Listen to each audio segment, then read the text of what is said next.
नमस्कार, आपण पाहत आहात क्राईम अंकुश न्यूज। तृतीयपंथीयास आत्महत्या करण्यासाठी प्रवृत्त करणाऱ्या प्रियकराचा जामीन अर्ज न्यायालयाने फेटाळला। यात हकीकत अशी, फिर्यादी यांचा भाऊ प्रकाश व्यंकप्पा कोळी वय 22 हा लहानपणापासून मुलींसारखा वागत होता। तो इतर तृतीयपंथीयांसोबत राहत असे, फिरत असे। लोक त्यास स्वीटी नावाने ओळखत। मयत प्रकाश उर्फ स्वीटी हा त्याच्या परिवारासोबत वैद्यवाडी सोलापूर येथे भाड्याने राहत असताना त्याची ओळख आरोपी सुजित अप्पासाहेब जमादार याच्यासोबत झाली। त्यातून त्यांचे प्रेमसंबंध निर्माण झाले।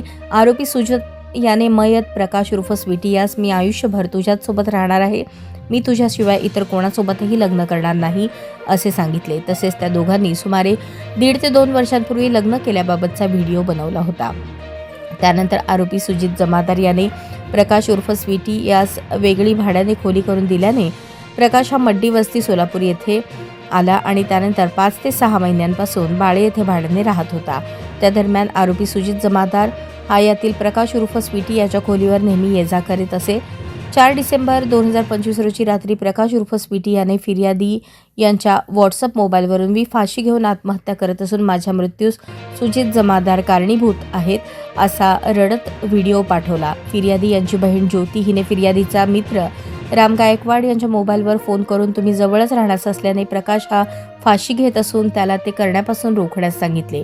फिर्यादी प्रकाशच्या घरी पोहोचले तेव्हा राम गायकवाड यांनी प्रकाश याचा गळफा सोडवून खाली झोपवलेले दिसले। फिर्यादी यांनी 100 नंबरवर फोन करून घटनेची माहिती दिल्याने पोलीस आणि ॲम्ब्युलन्स येऊन उपचारासाठी सिव्हिल हॉस्पिटलमध्ये घेऊन गेले। डॉक्टरांनी तपासून तो मयत झाल्याचे सांगितले। आरोपीच्या वतीने SV केंद्रे जिल्हा न्यायाधीश सोलापूर यांच्या न्यायालयात जामिनासाठी अर्ज दाखल करण्यात आला होता। या जामीन अर्जात सरकार पक्षातर्फे लेखी म्हणणे सादर करून जोरदार हरकत घेण्यात आली। सरकार पक्षातर्फे मयताने मृत्यूपूर्वी काढलेले व्हिडिओ रील्स न्यायालयात सादर केले आणि मृत्यूपूर्व जबाब म्हणून ग्राह्य धरण्याबाबत विनंती केली होती। या व्हिडिओत मयताने त्याच्या आत्महत्येस आरोपीत जबाबदार असल्याचे कथन केले होते।